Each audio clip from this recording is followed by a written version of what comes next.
ያሰራው አብርሃም ነው። አብርሃም ነው አሰርቶ እዚህ ጋር ያስቀመጠው። ተስፋ ይታይበታል። ተስፋ ይታይበትም በዚህ ትዳር ላይ ተስፋ ግድ ነው። ተስፋ ተብሎማ እንዴ መሰየም አለበት እናንተ። አብርሃም እኮ ቤቱ በሩታዬ በነብሯ በአንበሲቷ በጀግናዋ ባትበገሬዋ ፎቶ አጥለቅልቆ ዌልካም ብሎ ተቀብሏታል ማለት ነው። ሩታዬ እንኳን ለቤትሽ አበቃሽ፣ እንኳንም በሰላም ለቤትሽ አበቃሽ። አንድ ሆነሽ ወጥተሽ ነበረ፣ ሁለት ሆነሽ ተመልሰሻል። እጅግ በጣም ደስ ብሎኛል ማለት ነው። ሌላው እጅግ በጣም አስቂኝ የሆነውን ንግግር ማለት ነው። ኪችንሽን ቼክ አድርጊ የጎደለ ዕቃ ካለ ብላታለች ጽግዬ ማለት ነው። እውነት ነው ሩታዬ፣ ኪችንማ በደንብ ቼክ ማድረግ አለብሽ፣ መቁጠር አለብሽ ያልሽን ዕቃ ማለት ነው። ኧረ ኪችንን ብቻ ሳይሆን መኝታ ክፍልሽን ዶላብሽን ከፈት አድርገሽ ልብሶችሽን ቁጠሪ። ምክንያቱም ውሽሚት አጉል ቤተኛ ሆና ነበር ቤተኛ ማለት ነው። ውድ ተመልካቾቼ ላይክ፣ ሼር፣ ሰብስክራይብ እያደረጋችሁ እስከ መጨረሻው ከእኔ ጋር ሆኑ። ሌላው ውሽሚት ትላንትና በቲክቶክም ንጥር እያለች ነበረ ማለት ነው። ምን እያለች? አይንህን እኔን ብቻ ነው ከዚህ በኋላ ማየት ያለብህ። በስልክህ ላይን ደግሞ በተደጋጋሚ የምደውለው እኔ ነኝ። የሌላ ሰው ስልክ መግባት የለበትም። አሊያ ስልክህን ከመሬት ነው የምከተከተው። አንቺን ነበር እንደው በጥሩ ዱላ እግርሽን መከትከት ማለት ነው። አንዳች ነገር ይከትክትሽ አንቺ ወራዳ አሳዳጊ የበደለሽ ማለት ነው። ምክንያቱም ሚስትህ ነኝ አላለችውም። ሚስቱማ ሩታ ናት። አንቺ ወዶ ገባ ማለት ነው። ዛሬም እሄድብሻለሁ። እንግዲህ የእሷ ዝንቦች መልካም የመቃጠል ጊዜ ይሁንላችሁ ማለት ነው። አብርሃም ቤቱ በንግስቱ በሚስቱ በልጁ እናት በልዑሌ እናት ከራሱ ፎቶ ጋር አድርጎ እንደዚህ ሽብርቅ አድርጎ ሲጠብቃት ምን ተሰማችሁ? ለማስፈታ ሁለቱን ለማፋታት ገንዘብ ስትልኩ የነበራችሁ ማለት ነው። እርግጠኛ ነኝ ወሽመጣችሁ ቁርጥ ብሏል። ኧረ ቀለምዬ ሰላምታ ሰጪ እንዲሁ እኮ ስሜታዊ ሆኜ ሰላምታ ሳልሰጣችሁ። አሰላሙ አሌይኩም ወረህመቱላሂ ወበረካቱ። ውድና የተከበራችሁ የቻናሌ ቤተሰቦች ሰላም ብያለሁ። በያላችሁበት ሰላማችሁ አላህ ያብዛልኝ። አላህ ብዬ ወዳችኋለሁ። ለቤቴ ወይ ለቻናሌ አዲስ ከሆናችሁ ሰብስክራይብ እንዲሁም የደወል ምልክቱን በመጫን ቤተሰብ ይሁኑ። ከዚህ በፊት ቤተሰብ ሆናችሁ ላይክ፣ ሼር፣ ኮሜንት ለምታደርጉልኝና ለምታበረታቱኝ እጅግ በጣም አድርጌ ከልብ አመሰግናለሁ። አላህ ያክብርልኝ። ዛሬም እንደተለመደው በሌላ ቪዲዮ መጥቻለሁ። ቪዲዮን ከወደዳችሁ ላይክ፣ ሼር፣ ሰብስክራይብ ማድረጋችሁን እንዳትረሱ። የዛሬ ቪዲዮ መግቢያችሁ ላይ እንዳያችሁት ወይም እንዳደመጣችሁት የንግስቷ የአንበሲቷ የጀግኒቷ የነብሯ የሩታዬ ቪዲዮ ነው ማለት ነው። እንዳያችሁት ሩታዬ ትላንትና እምር ድምቅ ብሎባት በጓደኞቿ በባሏ ቤተሰቦች ተከባ መታ ነበረ ማለት ነው። ያው ከቡታጀራ ወደ አዲስ አበባ ወደ ራሷ ቤት ገብታለች ማለት ነው። የእውነት እጅግ በጣም ደስ ብሎኛል ማለት ነው። እንደዚህ አምሮብሽ ፈገግ ብለሽ በጓደኞችሽ በባልሽ ቤተሰብ ተከበሽ ስላየሁሽ የእውነት በጣም ደስ ብሎኛል። በድጋሚ እንኳን ለቤትሽ አበቃሽ፣ እንኳን በሰላም ገባሽ ቤትሽን ማለት ነው። እንዳያችሁት ቤተሰብ ደስ አላላችሁም? የእውነት ማለት ነው። እና አብርሃም እጅግ በጣም ደሳስ በሚሉ በሚያማምሩ በመስክ ፎቶቸውን ቤቱ አሳምሮታል ማለት ነው። አሳምሮታል። እምር ነው ያደረገው ማለት ነው። እንዶ ሊፋቱ ነው። ተፋተዋል። ሰማናቸው ቀደዋል። ከዚህ በኋላማ ከእሷ ጋር ምንም አይነት ግንኙነት የላቸውም። ስለዚህ ከሄርሜላ ጋር ቀለበት ማድረግ አለባቸው። ማች ለብሰው እንደፈለጉ እንዲዘላዘሉ እንፈቅዳለን ብላችሁ ገንዘብ ስትልኩ የነበራችሁ ደህና ናችሁ? እንዴት ናችሁ? በህይወት አላችሁ ወይ? አይ እናቴ ለካ ሶፍትም አላቀረብኩም። ይሁን ግድ የለም በሸሚዜም ቢሆን እጠርጋለሁ። እናንተ እንዴት እየሆናችሁ ነው? በተለይ እነዚህ ቤቱ የአብርሃም ቤት የአብርሃምና የሩታ ቤት እንደዚህ ሽብርቅ ብሎ ስታዩ ምን ተሰማችሁ? እውነቴን ነው። እኔስ በጣም ደስ ብሎኛል። ነብሯ እንደዚህ ተደስታ እናቷን ስታመሰግን እናቷን ስታስመሰግን የእውነት ክብር ይገባቸዋል ለእናትየው ማለት ነው። እምር ብሎባታል እኮ ሩታዬ ማለት ነው። አራስነት እምር ማለት ነው። አምሮባታል። ምክንያቱም ጥሩ እንክብካቤ ስለተደረገላት ነው።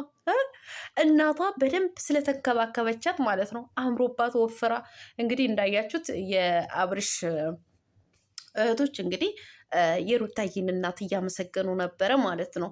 በደንብ አርሰውሻል እያሉ ነበረ። ጽግዬንም እንኳን አይደለ ለወለዱት ለአንቺ ተይና እኔ እንኳን አንድ ቀን ሄጄ እንዴት እንደተከባከቡኝ እኔ ራሴ ነኝ እማቀው ብላ ስለ እናትየው በጣም ተናግራለች ማለት ነው። እንግዲህ ለሩታዬ እናት ክብር ይገባቸዋል ማለት ነው። እንደዚህ እምር ብሎባት እንደዚህ አምራ ወፍራ ስላየናት ማለት ነው። የእውነት እጅግ በጣም ደስ ብሎኛል። ሩታዬ በድጋሚ እንኳን ለቤትሽ አበቃሽ፣ የልዑልዬ እናት ንግስቷ ማለት ነው። ያው አብርሃም ትላንትና አላየነውም። ብዙዎቻችሁ የት ሄደ የት ሄደ የምጠረጥራለሁ። ካሜራማን ነው እሱ፣ ካሜራማን ማለት ነው። እኛ እዚህ እኝኝ እንላለን፣ እሱ ደግሞ ካሜራ ይዞ እንግዲህ ሚስቱን እየቀረጸ ማለት ነው። እናንተ በጣም ነበር ደስ የሚለው ማለት ነው። ጽጌሻ ግን እውነት ጽጌሻ እኮ አንዳንድ ጊዜ ጠቅ የምታረጋት ነገር ፈታ እኮ ነው የሚያደርገኝ ማለት ነው። ቤቷን እያስጎበኘች የሩታዬ በገዛ ማለት በቤቴ መጎብኘት ልጀምር ብላ ጎብኘት ጎብኘት ስታረግ ኩሽና ገብተሽ ያለሽን እቃ ቼክ አድርጊ የጎደለ ነገር ካለ አለቻት ማለት ነው። ምክንያቱም ማን ሲዘልበት እንደኖረ የታወቀ ነው። እውነቷን ነው። እኔ ደግሞ የኩሽና እቃም ብቻ ሳይሆን ሩታዬ እንዶ ከቻልሽ ማለት ነው ከቻልሽ እንደ ሀሳብ ማለት ነው እንደ ሀሳብ ተባበሩኝ። ቤተሰብ መተባበር አለባችሁ። እውነትሽን ነው። ቀለማ ማለት አለባችሁ እና ገብተሽ መኝታ ክፍልሽን ቁምሳጥንሽን ከፈት እያደረግሽ ልብስሽን ቁጠሪ። በተለይ የማታ ልብስሽን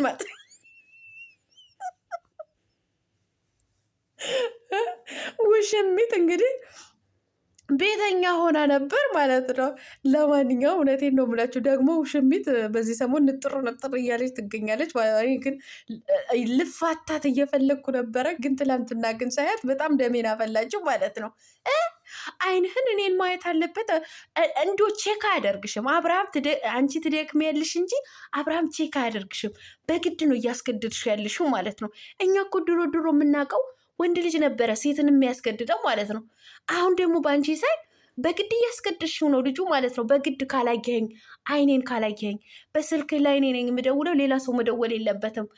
አለበለዚያ ሌላ ሰው ከደወለበት ከመሬት ነው የምከሰክሰው። አንዳች ነገር ጭንቅላትሽ ይከስክሰው፣ አንዳች ነገር እንዶ የእግርሽን ጉልበት ይከስክሰው። አንቺ ወራዳ ማለት ነው። ምክንያቱም ሚስትህ ነህ። ኧረ እባክሽ ሚስቱ ነሽ። ሚስቱማ ሩታ ሀብቴ ናት፣ የኔ ናት። እንዶ እንደዚህ እያየሽ እንደዚህ አድርጎ ሚስቱን ሲቀበል አይተሽ እንኳ እንዶ መግማማቱ አይቀርብሽም? በቃ መፈመስ ነበር የምትፈልጊው፣ ፈመሽ። አሁን ምን አድርጉ ነው የምትይን ማለት ነው? አንቺ ለመፈመስ ብለሽ ለዶላር ብለሽ የረከሽ ሴትዮ፣ ርካሽ የሆንሽ ሴትዮ ማለት ነው። እንዶ ምን አድርጉ ነው የምትይን? አረ በቃሽ፣ ይበቃሻል። አንቺ ሴትዮ እንዶ ሴት አታሰድቢ፣ እውነት ሴት አታሰድቢ። በቃ ይበቃሻል። ፈመሽ በቃ እኮ ታየሽ፣ ይበቃሻል። አሁን ምን ለመሆን ነው? ባሌ ነህ አላለችም? እንደው የባልነቱ ወጉ እንደው አሳይሽ አንቺ ሴትዮ ማለት ነው። አንቺ እብቅ የሆንሽ ሴትዮ ማለት ነው። እኔ እሷን የምትደግፉ እሷን የምትከተሉ የከሰራችሁ ማለት ነው እናንተ ኪሳራዎች ማለት ነው። እንደዚህ አይነት የተግማማ ሴት የለንም እኛ፣ እንደዚህ አይነት ግን ማለት ነው። ሰሞኑ የሌላ ሴት መሆንህን እያወቅኩኝ ልቤ ተቀብለው ምናምን እያለች ማለት አንቺ እኮ ወራዳ ስለሆንሽ ነው። ወራዳ ማለት ነው። አንቺ ልብሽን የወረደ ዝቅ ያለብሽ ሴት ስለሆንሽ ነው እንጂ ይህ ሰው መሆኑን እያወቅሽ አይደለም ተቀብለሽ የራስሽ ለማድረግ ተይና እንዱ ለማናገር ራሱ ዶ አንቺ ሴትዮ እውነቴን ነው የምልሽ። አንዴ በቴስታ ነበር መግጨት ማለት ነው። ምን አይነት እንኩሮ ናት? እንዱ ምን ጉር ነሽ? እኛ እኮ ለመፈመስ ብለሽ እንደምትግማሚ እኮ እናውቃለን። ግን በቃሽ፣ ይበቃሻል። አይንህን እኔን ብቻ ማየት አለበት። አለዛ ስልክህን ምናምን እንደዚህ ያደርገዋለሁ። እውነት አብርሃም ቼክ አያደርግሽም። በቃ እየተደበረብሽ ነው። ቪው ነው እየቀፈለብሽ ያለው ማለት ነው። አንቺ ደግሞ ትንሽ እንኳን ለቤተሰብሽንም ለክብርሽንም እስኪ ተጨናቂ። አንቺ ወራዳ ነሽ። እውነቴን ነው የምልሽ። እኔ መቼም ቢሆን መቼም አልፋታሽም። እኔ የፈለገው ነገር ይምጣ። እሷን የምታደንቁ እሷን የምትደግፉ ባናታችሁ ተተከሉ ብትፈልጉ ማለት ነው። እና ቼክ አያደርግሽም። ባሏ የንግስቷ የሩታ ባል ነው አብርሃም ማለት ነው። የሩታ የልዑል አባት ነው ከገባሽ